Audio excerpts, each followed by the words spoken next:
Hey, salut tout le monde, c'est Alex qui est avec vous, j'espère que vous allez bien. Aujourd'hui, je vous parle de la dernière mise à jour qu'on a appelée la mise à jour de novembre. Alors aujourd'hui, je vous présente un peu ce que ça a changé dans le Kona 2019. Et puis, tantôt, on va vous montrer aussi dans la Kona 2020, 2021, etc., avec le nouvel écran, qu'est-ce que ça change. Alors, pourquoi c'est rendu différent? Eh bien, je le sais pas. Ben, Hyundai est en train de nous laisser tomber, je crois, et puis est en train d'abandonner les propriétaires de 2019 pour se concentrer sur les propriétaires qui ont l'écran 10 pouces. Et puis, nous autres, en 2019, les early adopters du Kona au Canada, ben, on est juste de la marde, fait que c'est ça. Alors, à la fin de la vidéo, il y a mon collaborateur Yannick qui va vous présenter la partie 2020-2021. Alors, restez là si vous avez un 2020-2021. Vous allez voir tantôt quels sont les changements sur le 2020-2021. Parce que ce n'est pas la même chose que sur le 2019. Et non, il y a plus de choses de changer sur le 2020-2021, des belles surprises, etc. Fait que Yannick vous montre ça tout de suite après moi. Alors, pour l'instant, je commence avec le 2019, voilà. Alors, au niveau ici de l'instrumentation, il n'y a pas eu de changement du tout. Il y a rarement des changements de toute façon dans cet affichage-là. C'est pas mal toujours la même chose. Ça bouge pas. Au niveau que ça change, c'est vraiment ici, dans l'infodivertissement, dans le système infodivertissement, qu'il y a des changements. Alors, la première chose, on va aller voir tout de suite dans Setup. On va aller voir les numéros de choses. Alors, ça, c'est une nouveauté. Mais avant, il y avait des choses séparées, tout ça. Maintenant, c'est dans Général. Comme vous voyez, il y a beaucoup moins de boutons. Ils ont réduit ça, ils ont mis des choses ensemble. Alors, c'est vraiment rendu d'une autre manière maintenant. Alors, on va dans Général.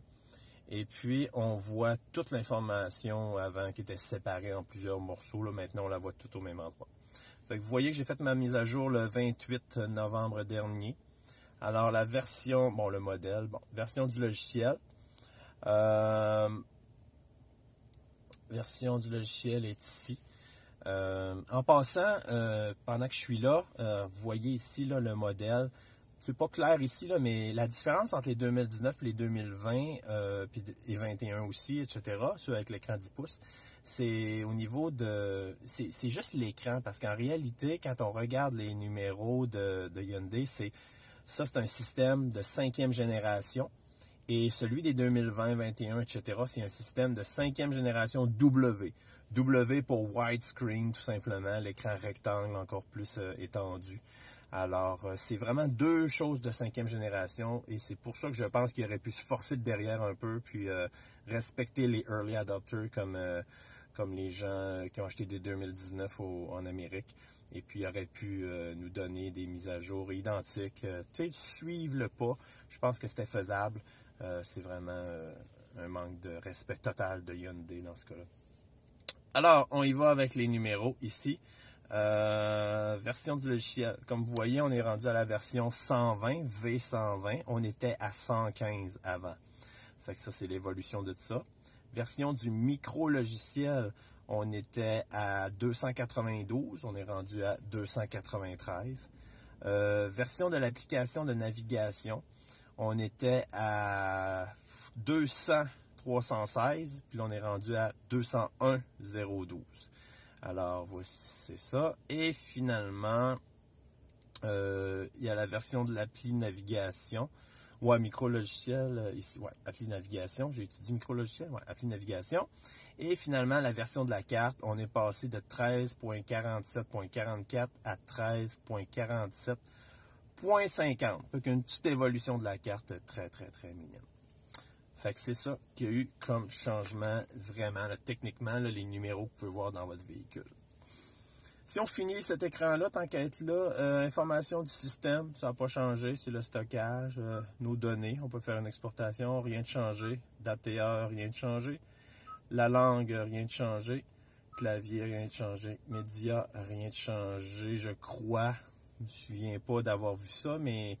je veux dire, il me semble que c'était là. Bon, ça permet d'arrêter la radio là, en même temps que le véhicule, puis de ne pas la rallumer quand vous repartez la voiture. Si on continue dans le setup, l'écran précédent, ce que vous voyez, il y a maintenant juste une page et une icône maintenant. Alors, dans véhicule, il n'y a rien de changé. Dans navigation, on va le voir tantôt. On peut le regarder tout de suite. C'est le même accès que faire navigation, réglage, là, c'est identique, là. Alors, vous pouvez vous fier que c'est ça. Navigation, voilà. Bon, il n'y a pas eu vraiment de changement dans ça. J'ai fait le tour là, maintes et maintes fois là, avant de faire la vidéo. Puis, c'est pas mal pareil au même, là. Il n'y a pas de... J'ai pas vu de grands changements, là, vraiment, là. Dans les sections de configuration, là, on n'a rien gagné. J'ai pas vu quoi que ce soit, là, de spécial. C'est très, très, très minime, les changements qu'il y a eu au niveau de la carte. Le menu a été retravaillé un petit peu ici. Les points d'intérêt, modification des points de catégorie, ça ressemble à ce que c'était. On va y revenir ici dans un instant. On va finir setup. Pour le son, aucun changement. Connexion des appareils, ici, ça n'a pas changé ben. C'est juste, ils ont renommé un petit peu, là, un petit peu de petits changements, mais c'est vraiment léger. Reconnaissance vocale, pas vu de changement. L'affichage, pas vu de changement non plus. C'est le même. Ici, j'ai essayé de jouer avec ça. Je vais vous montrer ce que ça fait, là. Je ferme la radio. Puis là, je l'ouvre. Pas ça. Média. Bon, voilà. Ça, c'est un nouvel écran. Il apparaît un peu trop à mon goût. Je trouve ça un peu tannant. Là, à chaque fois que je pèse sur un bouton pour changer, il m'apparaît ça. Puis là, je suis obligé de repeser. C'est un petit peu tannant. Puis avec ça, je pensais désactiver ça, ce pop-up-là. Fait que changement des médias. Fait que j'ai pas trouvé où désactiver cette affaire-là. Ensuite de ça, affichage off, toujours là. Bouton, ils ont réuni dans cet endroit-là le contrôle de la programmation du bouton étoile. Et puis le bouton du volant aussi, ils l'ont mis dans ça, puis ils ont appelé ça bouton. Ça, c'est nouveau. C'était pas à cet endroit-là avant. BlueLink, aucun changement. C'est tout pour config, tout simplement. Fait qu'au niveau de la carte, comme je vous disais, il n'y a pas eu de grands changements. C'est vraiment des affaires hyper minimes, là, à peine perceptibles. Là. Fait que attendez-vous pas à grand-chose dans ça. Affichage off. Voilà. C'est un raccourci, tiens, pour fermer la carte, fermer l'affichage si on veut. Oh, mon Dieu! Le détecteur de luminosité vient de changer de couleur. À part ça, si on s'en va dans navigation, ici, il y a eu un changement. Ils ont enlevé l'icône stupide là, qui ne fonctionnait pas, qui n'avait rien dedans concernant les stations de recharge. Vous vous souvenez? On cliquait dessus puis ça disait aucun résultat. Fait que ils l'ont enlevé parce qu'elle ne servait pas, elle ne marchait pas. Puis maintenant, quand on va dans la catégorie de points d'intérêt puis qu'on marque, on cherche ici dans la station de recharge véhicule électrique. Là, ça marche. Là, il nous emmène ici. On retombe avec la portion de l'affaire qui marchait. Comme vous voyez, je vois juste courant continu parce que c'est moi qui l'ai filtré. Là. Ça, on l'avait déjà. C'est moi qui ai enlevé les chargeurs CA. Là. Au niveau des types, ça n'a pas vraiment changé. Une nouveauté intéressante pour le Québec. Je vais juste finir ici. Puis après ça, je vous montre ça sur la carte. Bon, carnet d'adresse, pas de changement, etc. Concessionnaire Hyundai, point d'intérêt. Fait que, il n'y a rien eu. Ça, on a fait le tour tantôt, comme je vous disais, là, pas de nouveauté là-dessus. Une chose intéressante, c'est qu'on avait eu, depuis la mise à jour, qu'on utilise les cartes vraiment via BlueLink, on avait eu des informations où ce qu'on retrouvait maintenant, plus d'informations. Regardez, l'aéroport apparaît, etc. Si on zoome plus, je vais vous montrer un exemple de quelque chose, là. Des bornes. Moi, je fais afficher les bornes, là. Regardez Walmart.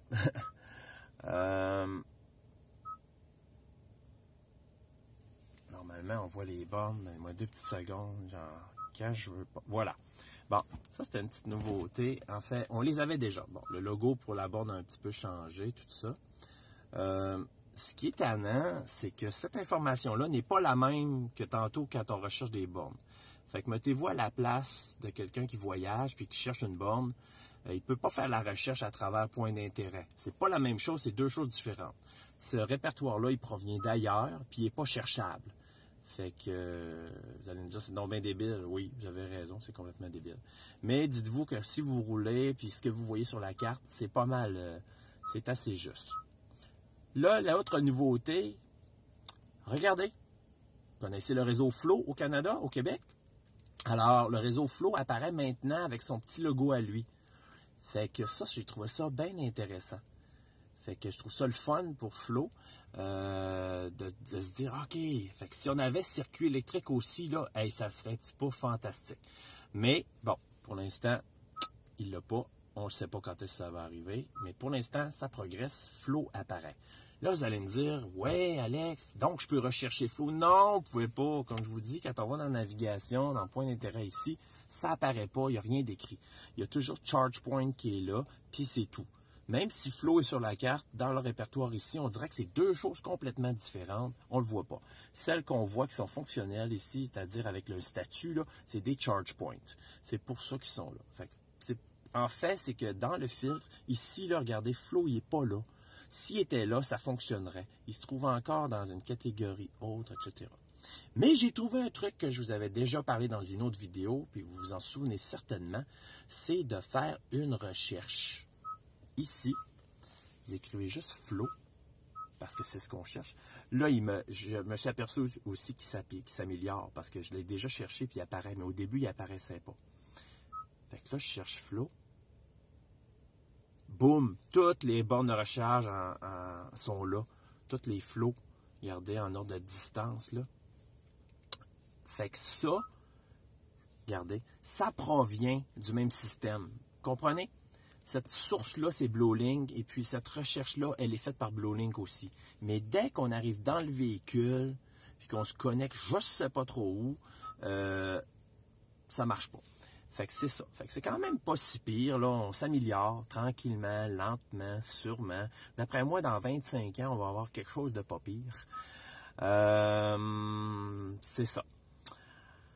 Fait qu'au niveau de la carte, c'est ça que je voulais vous montrer pour les bornes. C'est ça qui est le fun.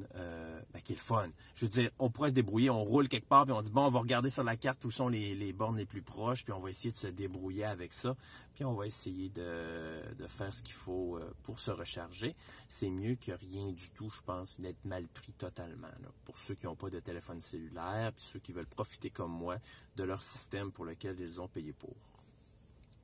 Ensuite de ça, fait que c'est à peu près ça pour au niveau de la carte.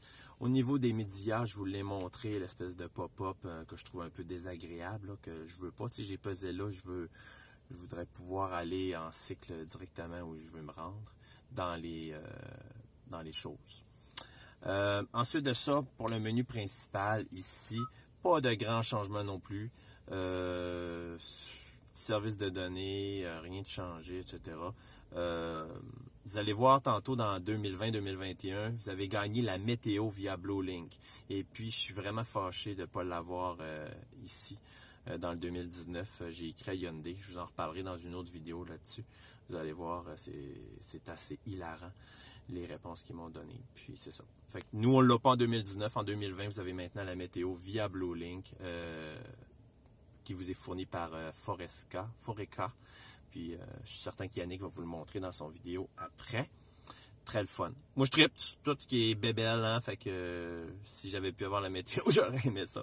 Puis comme on n'a pas de HD ici, de radio HD à Québec, mais on ne peut pas l'avoir via ici, malheureusement. Ensuite de ça, pour le menu principal, pas de grands changements ici. Au niveau du téléphone, un petit peu, là, gestion BlueLink, tout ça. Vous voyez ici les téléphones, etc., qui sont connectés. L'affichage, des petits changements, tout petit. Là, vous allez reconnaître des petits changements. Configuration, ça n'a pas changé. C'est le raccourci de peser sur Setup. C'est un peu comme avant. Grosso modo, c'est ça. Comme vous voyez, pas de grands changements, pas de nouveaux sons de la nature non plus. J'ai vérifié. Ah, bon petit feu, ça réchauffe le cœur.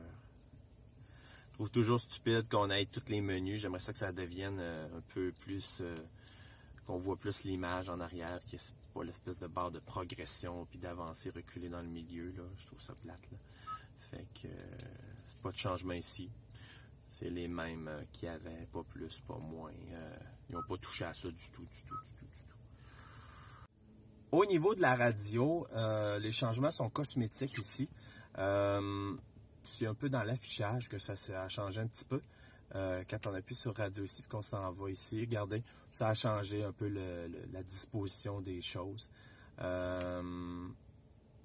Au niveau de la radio satellite aussi, on a refait l'information d'une autre manière. Les choses sont écrites d'une autre manière, c'est différent un peu là, la disposition. Rien d'extraordinaire là, mais je sais que dans le 2020-2021, il y a des changements un peu plus cosmétiques, grandioses, mais c'est ça.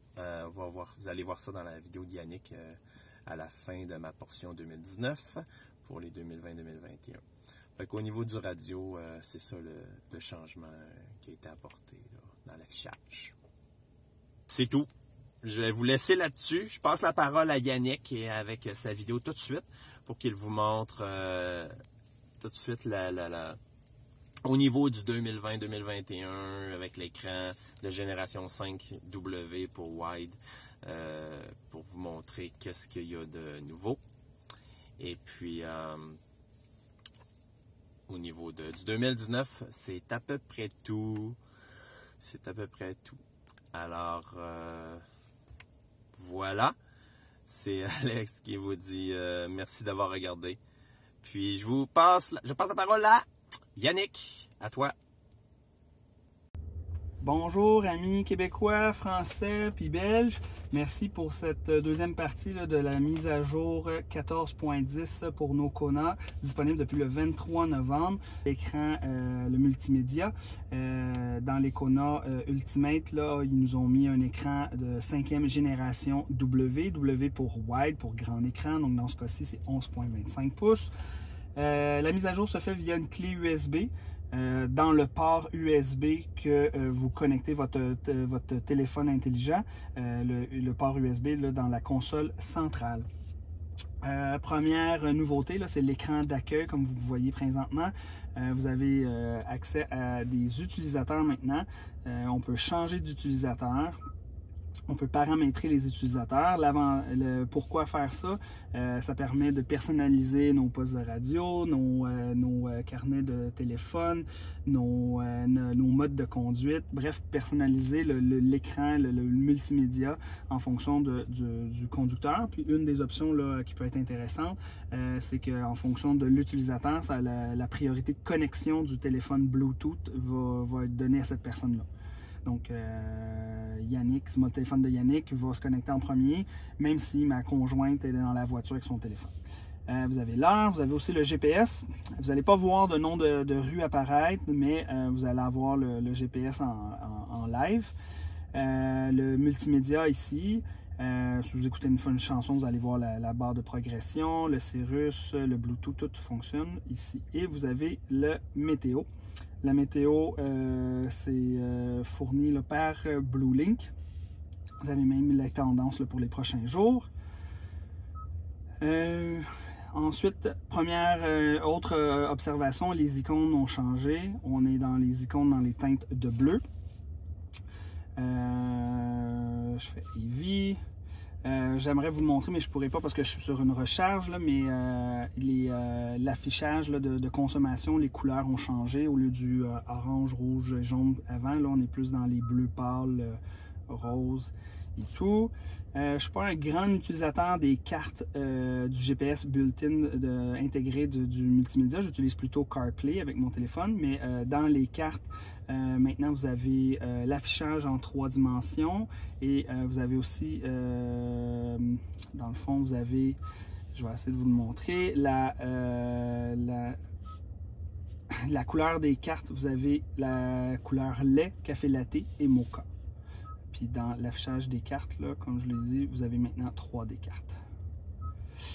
Le téléphone, l'interface téléphone, moi je ne l'utilise pas beaucoup. J'utilise plus CarPlay. Les mémos vocales. Ce qui est intéressant, c'est la climatisation. Ça a beaucoup changé. C'est un peu à la Tesla. Donc on voit en rouge parce que je chauffe, blanc parce qu'on a juste de l'air et bleu on climatise.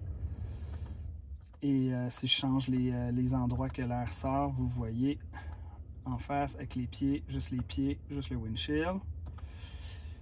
Ça c'est très intéressant, j'aime beaucoup. La radio elle a beaucoup changé aussi. Rétro, ça marche pour le AM, le FM et le satellite. Médias, les sons de nature, vague de calme, jour de pluie, café plein air, cheminée chaleureuse, village enneigé, voilà. J'essaie de me rappeler. Dans les configurations, vous avez dans affichage, si je me souviens bien, vous avez un filtre de lumière bleue. Donc, selon si on active ça, c'est réduit la fatigue visuelle en limitant la quantité de lumière bleue émise lorsque la luminosité extérieure est faite. Donc, en réalité, ils vont changer la teinte de l'écran, ils vont enlever du blanc, vont plus tirer sur le jaune, orange pour enlever de la fatigue visuelle. Et je regarde mes notes. Ça ressemble à ça, les différences qu'on peut avoir. Dans le BlueLink, dans l'interface BlueLink, 5 dans BlueLink, c'est là qu'on avait la météo que je vous parlais tout à l'heure avec l'écran d'accueil. Puis côté entretien, on a cette page-là qui est affichée. J'espère que vous avez vous aussi apprécié là, cette mise à jour. Fait que c'est Yannick qui vous dit merci et à la prochaine.